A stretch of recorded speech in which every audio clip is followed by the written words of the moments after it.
Roundtable. Let me share a little bit about my background before we get started. I am the broker-owner of Boston Connect Real Estate, a boutique firm that is home to over 30 real estate sales and marketing agents who service home buyers and home sellers throughout Boston, the South Shore, Coast, and Cape Cod.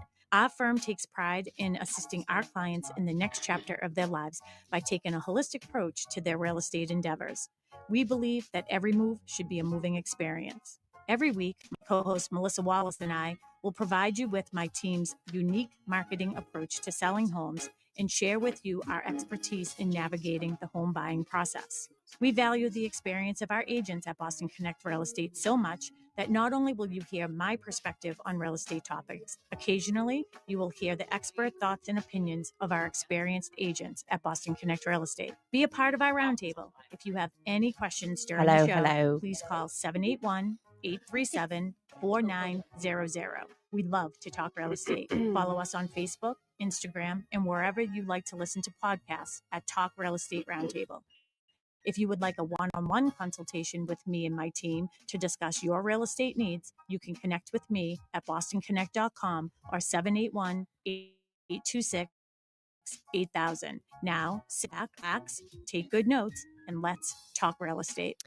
And hello to all our South Shore neighbors. You are listening to Talk Real Estate Roundtable, and Tim was correct. I am Melissa Wallace, and I'm joined live and in studio by Tracy Grady. Good morning, South Shore. Good morning. Here I am. Yay! South Shore Beyond. Hello. Yes, we asked you at the final hour last night. I apologize. It's been a week. It has certainly been a week. It's been a week. I can't believe that now November is halfway over. We're almost at December. Yeah, it's and crazy. then it'll be 2026. Yeah, it's going to be done. It's weird because when I started working at the town hall in Hanover at the beginning of the year, I think I started like January 6th. And on the wall and I thought it was the craziest thing, but it lived like a Bible. Now there's 3 calendar months always on this whiteboard. Mm-hmm. So you cross off the month and you put the next month up. Yeah. I have never seen a year go by faster. I know. Since I started using that whiteboard. I'm writing December. How is that even possible? I'm not sure. Yeah. Tim, do you feel like this year has gone by pretty quickly? Yeah. It moved at a good pace. Yeah. I don't know what happened this year. I don't know. But, whatever. It's okay. Well, on to the next. On to the next. To the next year. We have another one. Yeah, just went by. It also really seems like the older we get, the faster the time goes. Ooh, yes. My father was a famous one for that. He's like, enjoy these times now because all of a sudden it's like a freight train out of control going downhill. And that's what it feels like. Yeah. Yeah.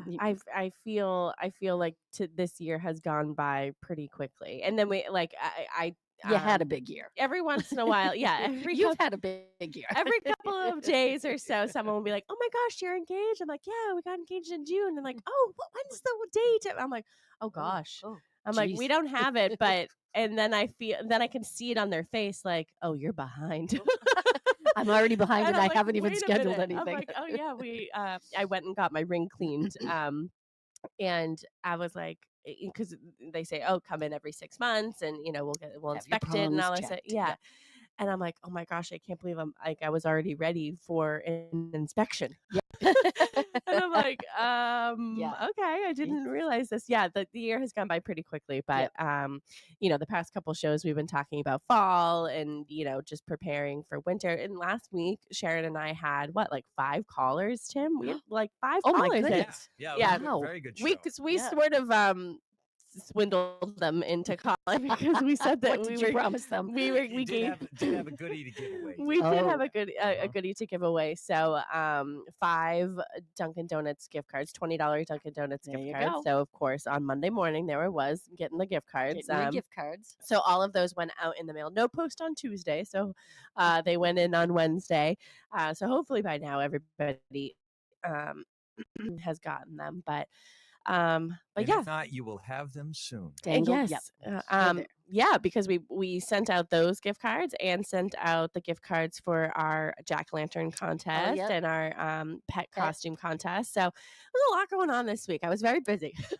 Edna won best costume at the Dog's Den. Oh, She won so best costume. fun. Yeah, I didn't send her in a costume. Wait a minute. I didn't send her in a costume. I was going to say you didn't even submit Edna to our costume contest, but she won at the Dog's Den. She won at the Dog's Den. And I was going to put her in the same costume that I wore to the restaurant. I was going to put her in a spice rack. Yeah. And I totally forgot. I got there and I'm like, oh my God, it's Halloween at the Dog's Den. And I'd forgot a costume for my dog. And she won. Yeah. In case you don't know what a spice rack is, Tracy worked the bar on Halloween at Christina's restaurant here in Pembroke. And she wore a bra outside, a red bra outside of her shirt with spices in it. Yep. Bottles of spices. So she was a spice rack.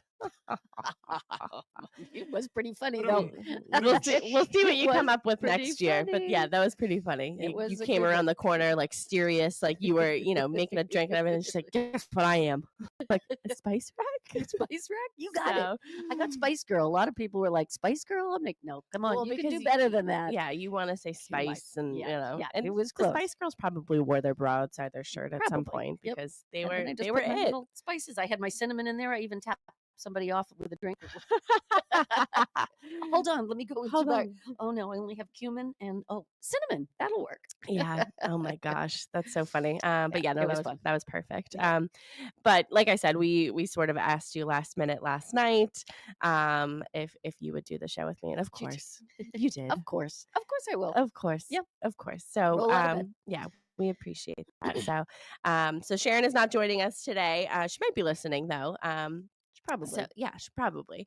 But we did have an agenda. So, we sort of get off course here, but it's us. And if you don't like it, that's okay. You can take a turn take a turn at any point. You can take a turn at any point. But we are going to be talking about final walkthroughs. So we've sort of geared the past few shows based off of fall and the weather that we're going to have and winter. And I'll get back to our show last week. So we had the 5 callers because we did a poll of, if you were a seller in today's market and you were planning on selling right now, would you wait until after the holidays or would you put the house on the market now? Overwhelming, everybody said no. I'm pretty sure all 5 callers called in and said, why not? Like, if you can't sell your house unless it's on the market. So correct. And you can't everybody's like, if we all knew what the best time of the year was to put your house on the market, then we'd all be doing, we'd have a better hold of what the market is doing. Yeah, but every single house would come on the market on the exact same day. Yeah, so you just never know. It's got to be what's good for you, what you're comfortable with. I mean, some people do not want to be interrupted during the holidays. They're, they have too many things going on. They host a lot of parties or things like that. Then I would say, if you're that type of a person, then you probably want to wait because you don't want to be constantly trying to, schedule your life around, people wanting to see your house. But also here's the thing, even if that is you and you are looking to sell your house and, whatever the circumstance is, we talked about the serious buyers that are out during that time. Is absolutely because correct. It's also inconvenient for them. I mean, does anyone really want to be driving around in a snowstorm? No. Looking at houses, sliding and and like I said, in the show last week and a lot of shows I've said is, the right time to sell is when you're ready, but also there are buyers coming into the buying pool every single day. Yep. Like people are getting pre-approved and joining the buyer pool every single day. Yes. Much like somebody selling their house every day, a buyer is looking at that house every single day. Yep. So, we just had our house that we just got under agreement in Pembroke. That was on the market and it's a beautiful home. It's a perfect, what I would consider to be a really lovely colonial in a neighborhood. I mean, it ticks off a lot of boxes for very people. desirable. Very desirable. And it sat for a little while and they waited it and they were not coming down because in their position, they did not have to move. They want to sell. I mean, they were absolutely wanting to sell, but they also were like, but I'm not in a rush. So I'm going to wait it out. So things are just different. I want to say back to normal or I know because we just went through such an up and down with COVID and houses coming on the market and selling, bidding wars and selling over asking and people throwing numbers at it. And that's just doesn't seem to be happening anymore right now. So, yeah, I've definitely seen more properties sort of stay on the market for a little while. Definitely longer than the they were. days on market are getting up there a little bit more than what they have been in the past couple of years. So, and then you don't want to rush in and be like, well, we had to knock the price down because we didn't sell it in the first weekend. Like, they got to get out of that mentality. Like, sorry, we didn't sell it in the first weekend, so we have to come down right away. Yeah. And they were not. They stayed the course, and they did. Yeah, they did very well. Yeah. And again, it's a lovely home. So, I mean, I thought they did the right thing. Yeah. Well, we're talking about walkthrough, so in the upcoming, I'm not going to tell you. I'm not going to ask you when the closing date is because we don't want to announce that to the world. But sometime soon. So Correct. sometime soon you will in the next month. Yeah. Sometime soon you will be conducting a final walkthrough. Correct.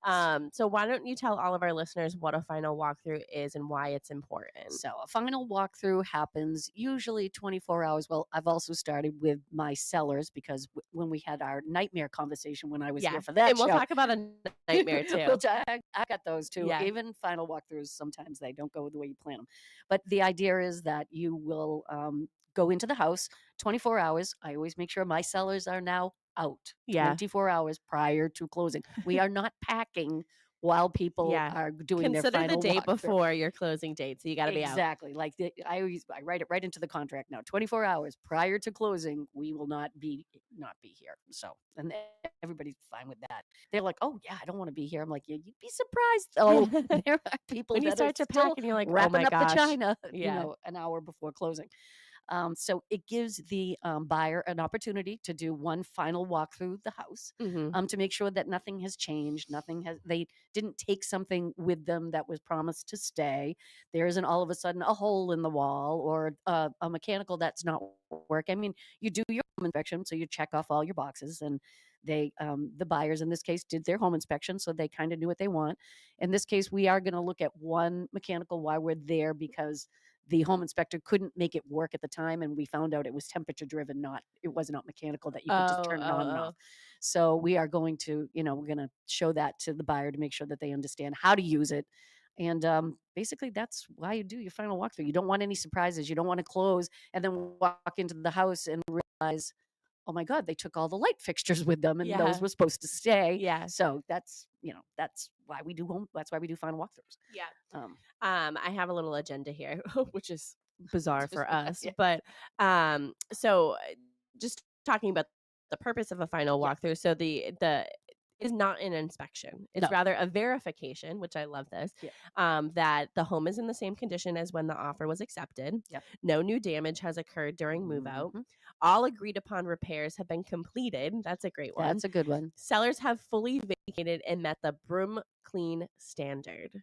Yeah. Talk about that for a second. And I feel like most of my sellers, broom swept condition is basically exactly what it sounds like. You are not, it's not necessary for you to have, a clean team come in and absolutely clean the entire house and have it absolutely spotless. It is broom clean, which is, relatively clean. Right. But I find most of my sellers get a clean team to come in after they move out all their stuff and just do a once over, which is really nice. Yeah, because that's not what I hear a lot. I have never had so far walked into a situation where I felt like, what the heck happened here? I know. That's one thing that I wish I had done when I bought my house, is had somebody just come in right before I even moved anything in and just deep clean it. There is nothing like a deep clean. There's nothing like a deep clean. And again, I think we've talked about that before. And it's really hard to walk into somebody's house that looks absolutely lovely. I mean, you're walking in as a real estate agent and you're like, you really should do a deep clean. And they look, oh, what?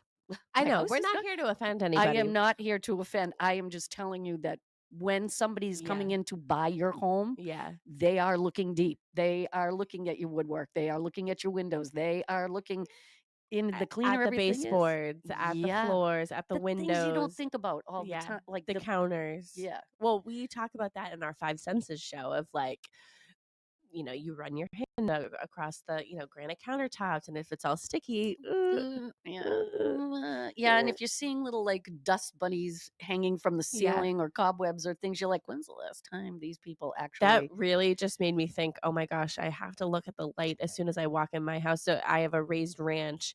So it's my ceilings are pretty high when you first walk in, and there's a light there. And now I'm thinking, oh my gosh, when's the last time I dusted that thing? And I don't know how I'm going to get up there. Yeah, because it is like a 2-story foyer in a split. That's pretty tough. I have to figure that out. So you're gonna need an extender. Gonna need an extender. You're gonna need and then an extender. be really, really careful because it's all glass. Yeah. So hopefully, oopsies. But that would be like, if I was a buyer walking in my house, I'd probably notice that. But I walk in my house more than once every single day, and I don't look up to look at it. No? So here we go. Yep. So Massachusetts purchase and sales agreements require the property to be delivered in substantially the same condition as the time of signing. The walkthrough confirms compliance. Getting very technical and legal here. Very legalese. How they protect buyers is buyers get peace of mind knowing the systems work, the home is empty, there's no surprises await. There's no holes in the wall. I always say, you don't want something major. Have a tree fall. I've actually had, that's one thing that did happen on one of the condos over here. A tree fell. A tree fell through the roof of the condo that was already. We were purchasing? Yep. No, we weren't. You were the listing agent? We were the listing agent. Oh. And actually, I think we represented the buyer as well on that one. And the tree fell through the roof of the house before we were in purchase and sale, but we had not closed yet. So that had to be repaired. Yeah, that had to be taken care of. I'm like, oh, that's going to need to be taken care of before you move in. Oh, here's some examples. So examples of things that you can check for. So a dishwasher that stopped working during the seller's last month in the home. Mm-hmm. A leak that began after the sellers disconnected the fridge. Oh, from a broken window. Yep. A broken window discovered behind curtains once furniture was removed. Mm-hmm. So these are things. So when we talk about staging, we talk about, open the curtains or even take those heavy curtains down because we're selling windows, we're not selling curtains. And in this case, this example that I just gave, you really, if you're walking through a home and your eye keeps stopping at every single little detail, but you don't see the big picture, which is the window. So you're looking at every single linen that is in the way. Yes, exactly. Yep. And you might not know. And when the house is empty, you're going to get a better. You do your walkthrough, you do your home inspection, but that day before, preferably 24 hours before the closing, you're doing that final walkthrough. You're like, ooh, I'm really seeing the house for the first time without their stuff in there. Yeah. It's empty. And that's really your best time to walk through. Yeah. I mean, I think that a smooth walkthrough means a smooth closing. Yep. You always kind of hold your breath like, how'd the walkthrough go? Can you grab my lockbox too? Can you grab my lockbox? The sign will be down in the next 3 business days. Exactly. Yeah. It's that last holding your breath moment, like you're waiting for the purchase and sale to be signed. You're waiting for the mortgage commitment to come through. You're waiting for your seller to move out. And then that last final walkthrough, you're like, it's like a deep audible sigh. It's an audible sigh. Next thing we're going to talk about is what buyers should look for during their final walkthrough. So I want to talk about verifying all repairs. So if there needs to be a repair, which usually when you are, if you do a home inspection and you ask for things to be repaired by the seller, and it usually can't happen overnight. No. So usually having, people come to the house and give estimates and then going with the best one and, remediating the issue and you have receipts of those things. Correct. Mold right now. Yeah. Ours was mold.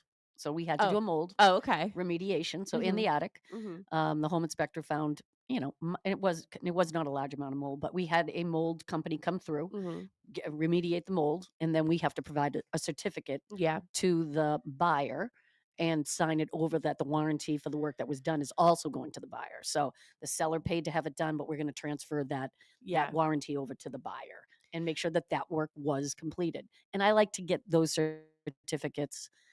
We do not wait for the final walkthrough. I want, if I have a certificate that's coming through, or you had plumbing work done, or you had electrical work done. You want to verify that before you go to the closing. Exactly. Get your receipt, make sure that the work was done to code. And some ideas are, so bring the repair list from the purchase and sales and inspection addendum, check receipts, invoices, and warranties if provided, and discuss how to determine whether repairs were done professionally. So these are conversations that a buyer should be having with their buyer's agent, and verifying that all of that information has been received from the seller's agent, and they get it from the seller.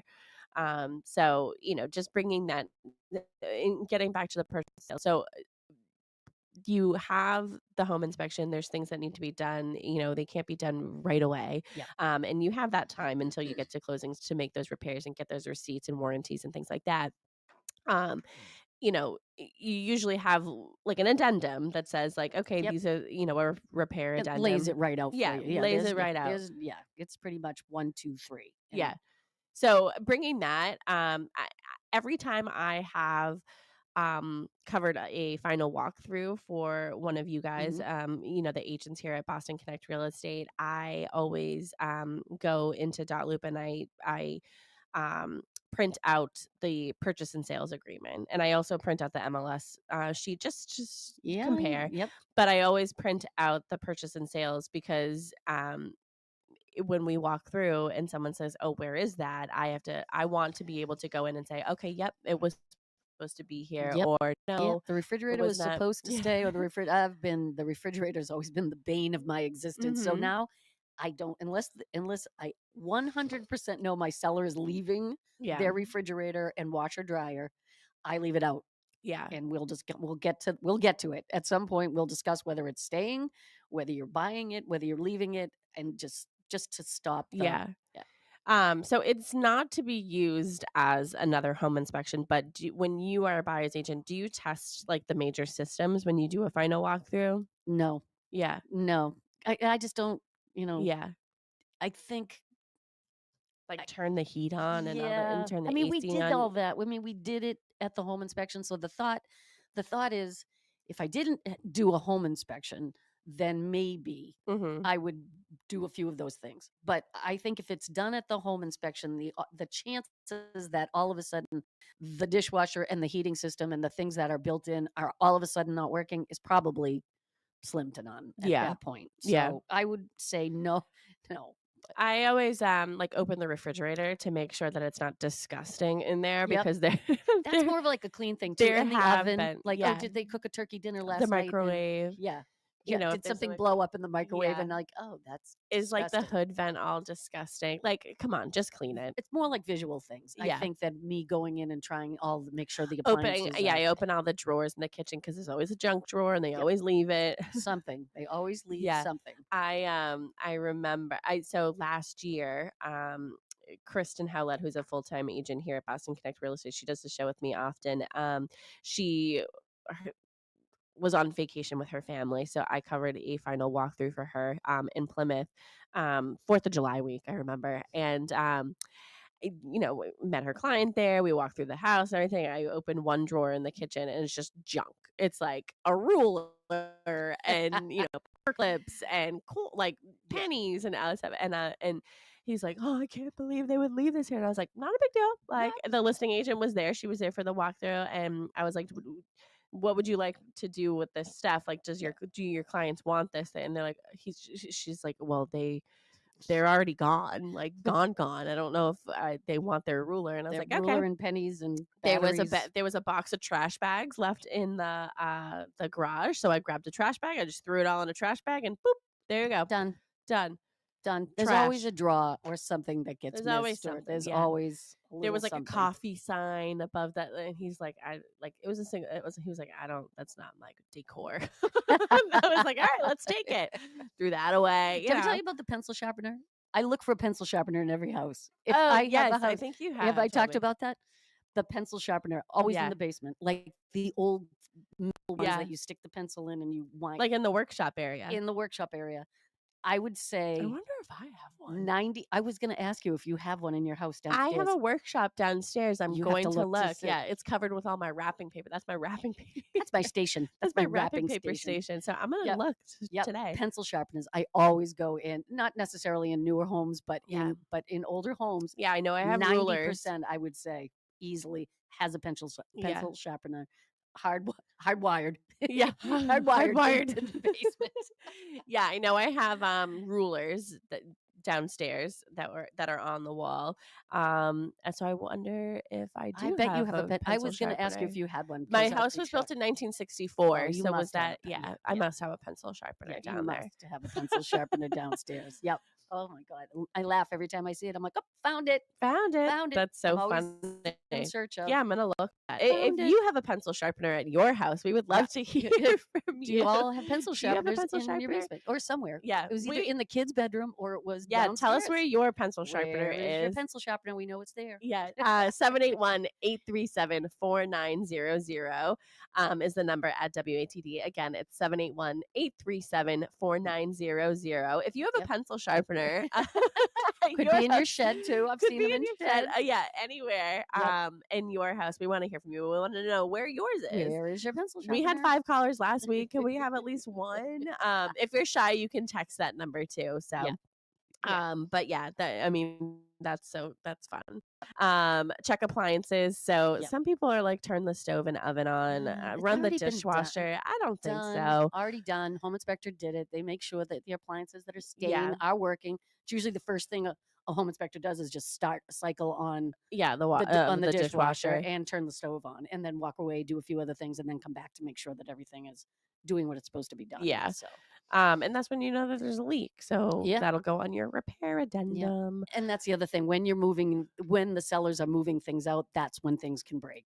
Floors can get marked. Yeah. You got to be careful. Yeah. Which is why I always say, just leave the refrigerator. Don't it. drag it across the Leave the washer dryer refrigerator.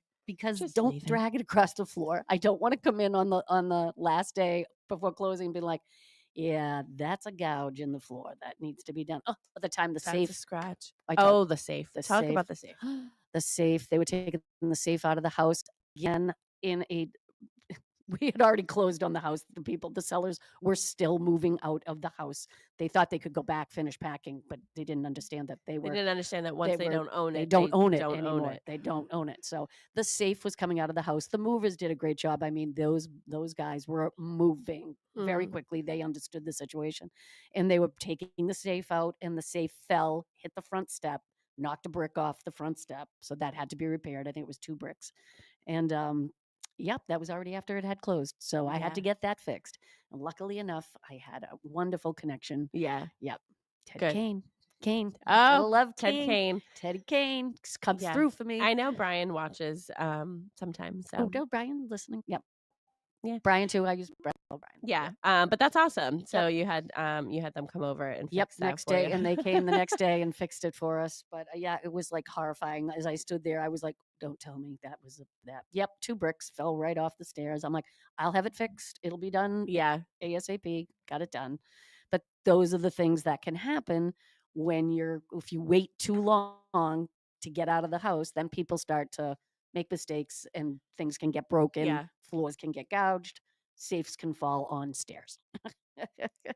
That's funny. Safe can fall on stairs. My mom has texted me and said the video is so close on Instagram. I can't see you guys. Can only see your shoulders and hands. Well, it must be an interesting show for Instagram. I don't really have a lot of shoulder. We use this program to stream to all of our social medias and stuff, and now it's asking like, oh, do you want it portrait? Do you want it? Yeah, and I'm like, what? So I just do recommended for all of them, and apparently it thinks that we're just hand models. So if anybody, if that's your jam, hands, follow us on Instagram. Oh, that's weird. I know, that's funny. That's strange. So it'll be back to normal next week, Mom. Yeah. Don't worry. Yeah. Examine windows, doors, and locks. Yeah. I would say make sure that the door locks. Garage door, up and down. That's good. Yes. Garage door openers, all the keys. All the important stuff. So we're gonna get into what should be left behind. Yeah. So looking for damages when move out. So scan floors for scratches, dents, gouges. Yep. Check for holes where TVs or shelvings are removed. Oh, that's a big one. Yeah. Can you talk about brackets in the we wall? were just having that conversation the other day. We did a walkthrough of the condo that our sellers are buying. And we had that conversation about the bracket left on the wall. Yeah. Which I think the bracket should stay on the wall, because I feel like that is a permanent That's like the there's holes. fixture. There are holes behind it. Yeah. You take the bracket off, now you're gonna have holes in the wall, And you have to patch it. and you have to patch it, and I And think paint it. Yeah, so I think the bracket should stay. Yeah. I don't necessarily think the TV has to stay, but usually, in most cases, a lot of times the TV stays too, just because TVs aren't that expensive anymore. Jim and I would talk about it all the time. When we first moved into our house, the price of the TV was $3,000. Yeah. And now you can go buy one for like $800. Not even. Not- Are you kidding me? No. When was the last time you bought a TV? Yeah, now it's you been a can while. walk in, they're like on sale for $300. Yeah. And it's like an 80-inch. We're like, Yeah. okay, yeah, sure. We'll Sounds throw that great. downstairs. Yeah, Yeah, exactly. not a So big deal. I think the bracket should stay because I feel like it is in the wall. It's going to leave a mark. Why put yourself through that? They're not that expensive. Yeah. And, Don't put yourself through that. don't do it. Just leave the bracket. But you have to make sure that the buyer is going to be aware that you are leaving that. So make sure that is in writing somewhere. If it makes it into the purchase and sales, that the personal property of the TV is being removed, but the bracket is staying. The bracket is staying. That's a big one. Yep, that's a biggie. Enclosure. Enclosure. It says ensure. Sorry. Ensure cleanliness and proper removal of cellar belongings. So broom cleaned in Massachusetts typically means swept floors, wiped surfaces, empty cabinets, and no debris. Confirm no agreed upon items are missing. So appliances, fixtures, window treatments, mirrors, anything specific in the purchase and sales must remain. It should have been disclosed in the beginning. I had one once where the seller was like, oh no, I can't leave that light fixture over the dining room table. That was my grandmother's. Yeah. Like, well, we should have put that. Yeah, you should have put that in the. That's a disclosure that that's coming with us, and it then needs to be replaced. Mm-hmm. Another one that I replaced the light fixture over the table for the buyer. Oh. I'm like, yep, we didn't know, our fault. Just go pick something out. Yeah. But now you have that conversation with your seller when you come in and you do your analysis and you're ready to come on the market. You say, is there anything in the house that is like a fixture? You explain what a fixture is. Yep. That you built in. Would typically stay with the house, but you want to take with you. Mm-hmm. And they'll say, oh, the chandelier in the foyer. That was my mother's. That was a replica of the Tiffany from the Titanic, and you like that would probably be me, I have a replica somewhere. Yeah. And you just make sure that you say those things because you don't want to get to closing and be like, okay, there's no lighting to that here really anymore. Beautiful light fixture that I loved over the table. Yeah. And that's the kind of things that can happen. Yeah. Built-ins too. Built-ins. Yeah. Like we had a 3-piece bookcase that was freestanding in our study upstairs. And when we did the basement over, we moved downstairs and built it into the wall. So now it looks like a built-in, but the other half of it is on the other side of the basement, like where we store stuff. Yeah. So, but it is staying forever because we built it into the wall. But it used to be a freestanding piece of furniture. Oh, interesting. But now it's staying. It stays. That will be when disclosed. They sell the house. Yeah. That stays. That stays. So you got this beautiful built-in bookcase downstairs. It worked great. Yeah. I think we see it a lot with like bars. So pool tables. Yes, pool tables, bars.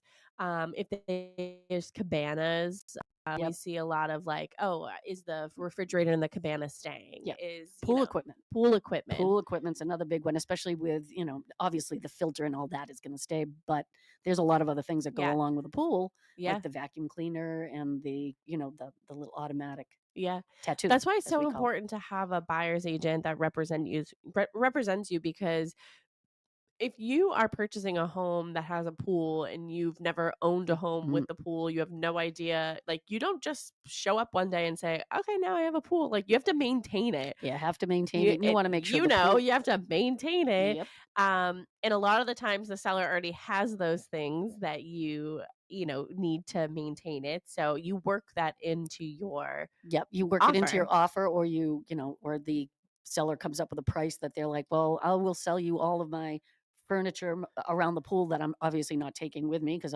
wherever I'm going, I'm not having a pool. But then there are things, and then a lot of times I'll just say to the seller, like, you don't want to take it with you. Like, think about the things that you like. Do you really want to move this? Like, I understand that you want chemicals. Yeah, I understand that you wanted to sell it, but in this case, they don't want it. Do you really want to move it? Yeah. Or just leave it as a gift Yeah. type thing? So sometimes I'm like, think ahead of what you would like to leave, what you don't want to take with you. But the buyer has to be okay with that. You can't just decide, I'm leaving this and you're gonna love it. No, that does not how that when works. I bought my house, and I was going through the I had already had my accepted offer, and I remembered, I was like, oh, there was this like really heavy, solid piece of furniture downstairs, this like dresser. And I loved it. And I was like, oh, this is so like my aesthetic. And there wasn't a lot of furniture in my house, when they were selling it. And so I just Sharon was a listing agent. So I said, hey, could you ask your seller if they would be willing to sell that dresser downstairs? And I'm sure it would have been a pain to get out of the house because it was a pain to bring it upstairs. Took two very strong men to bring it upstairs, and that's where it will stay until the day that I die. But she said that, I could just have it. But it was part of her bedroom set when she got married. Like, it was a wedding gift. Oh, yes. That's so nice. And it was the only piece that she had left of her wedding set. Oh. And she let me have it. It's a very solid, and I love it. I love it so much. Is it your dresser?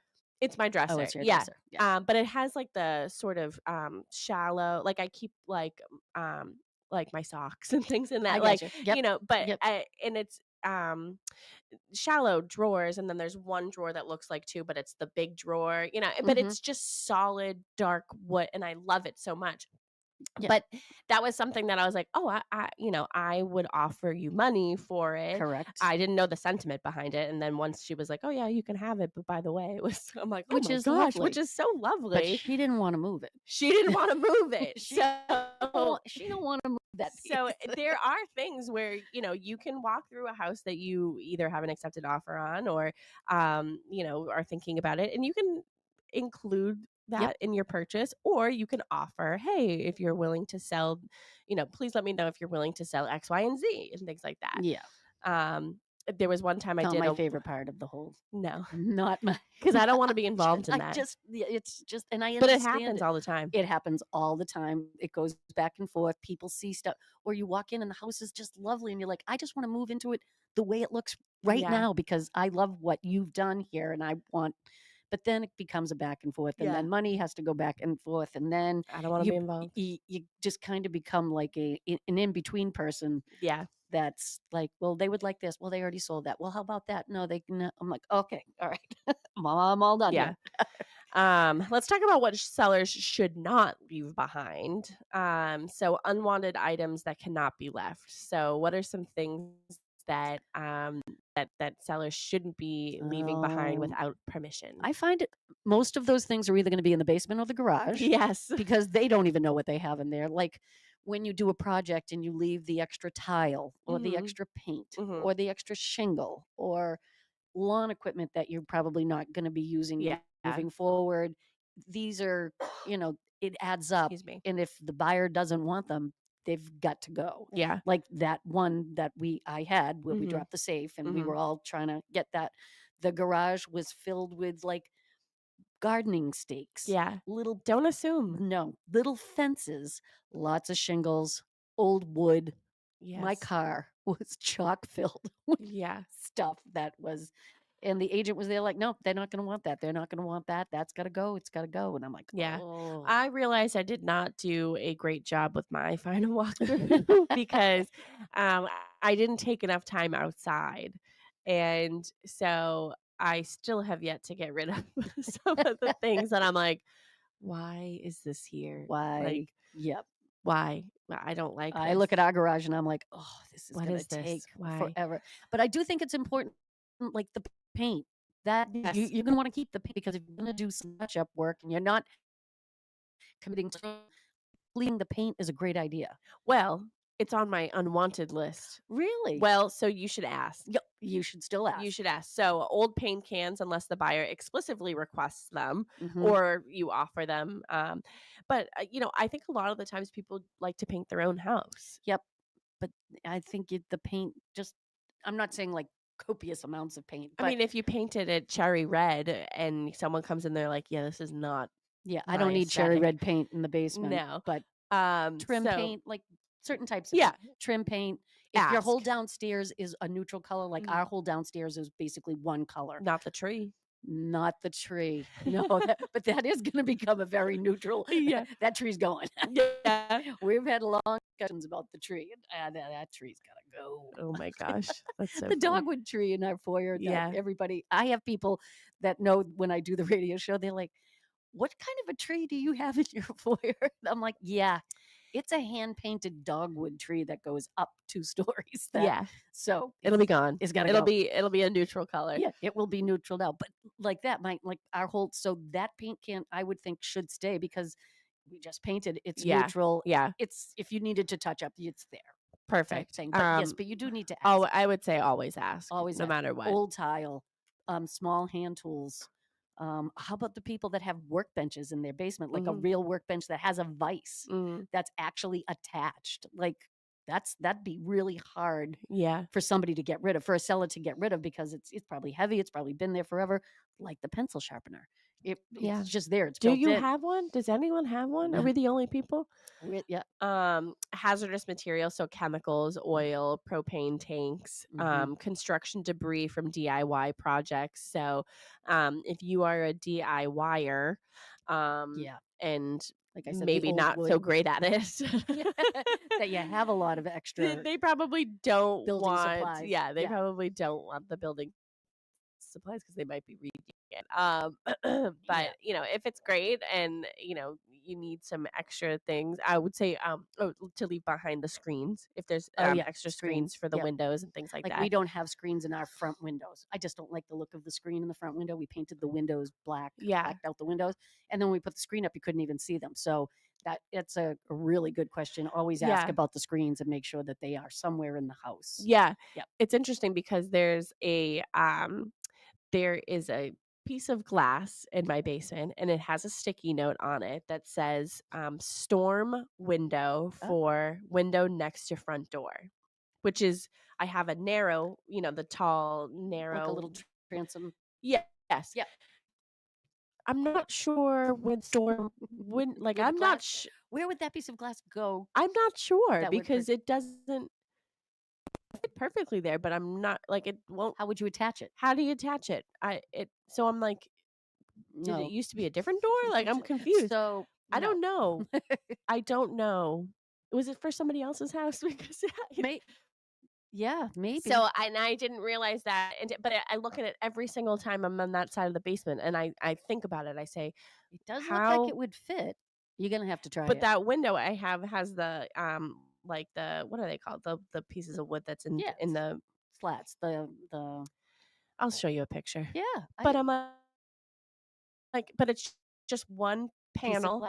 Where would this go? What did you super glue it in or bungee cord it on? Yeah, there's no like attachment, frame attachment thing. Like I don't know where it would go. So help.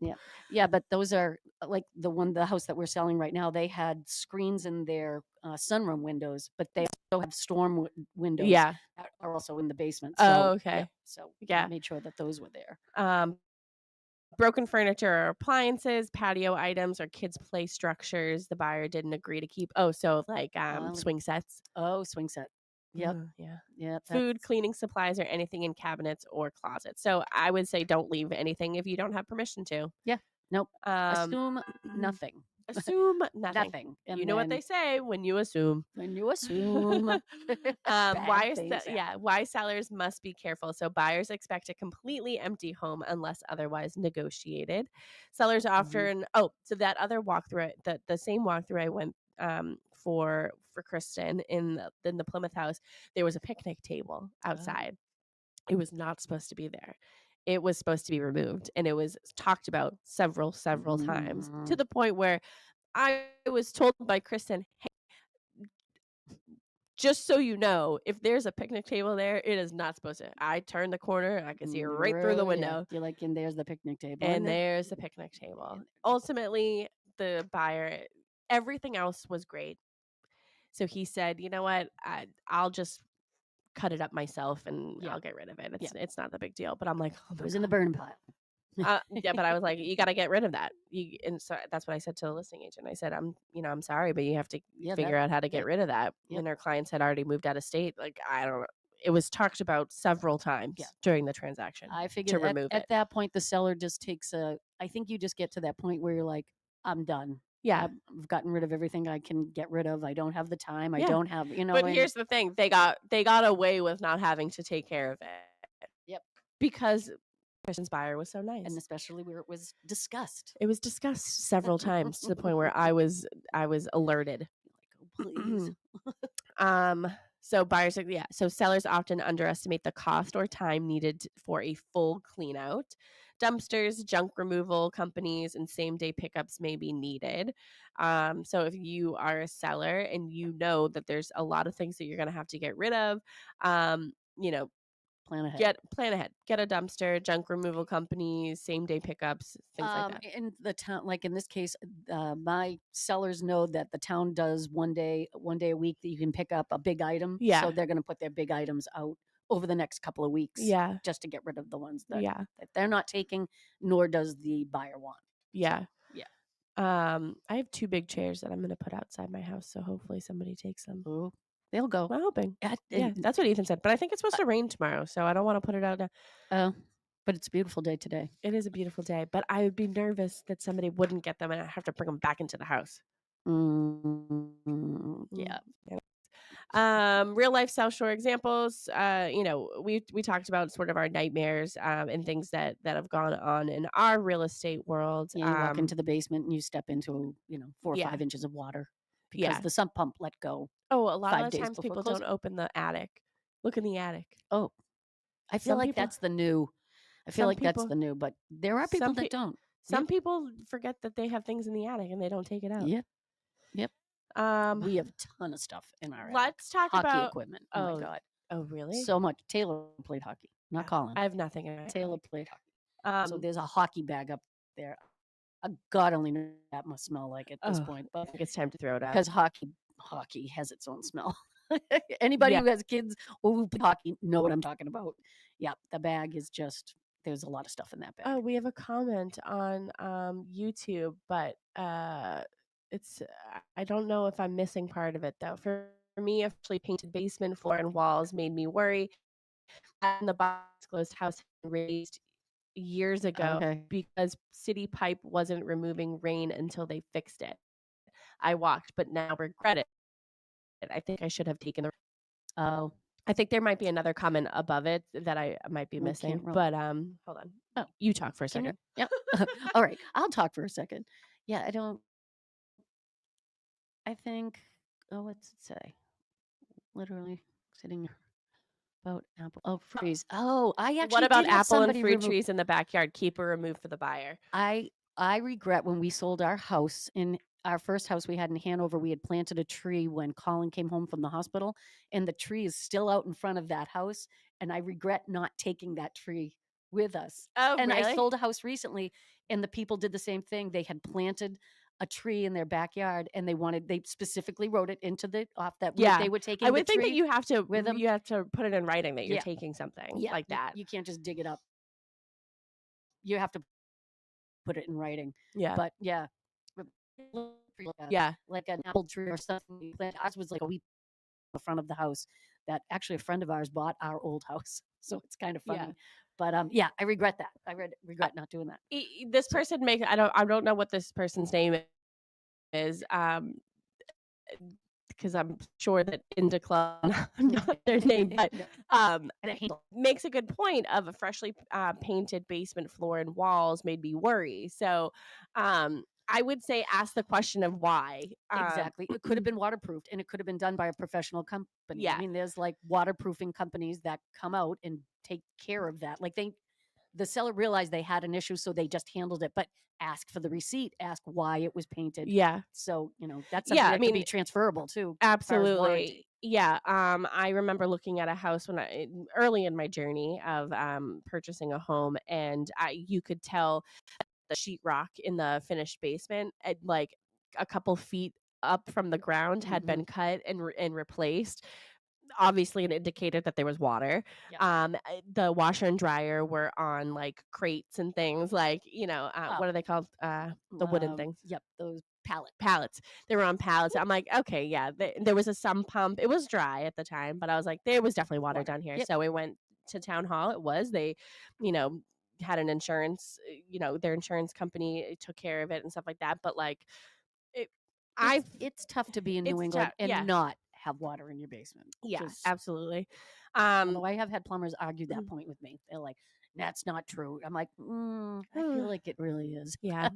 We only have a couple minutes left. I want to give you time to give your contact information. So briefly talk about some consequences of leaving items behind. So having to get rid of them. Yes, holdbacks. So money withheld at closing, a holdback.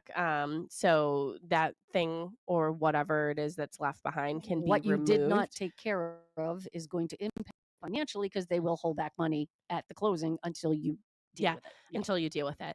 That monetary value has to be agreed upon, but it has to be a reasonable amount.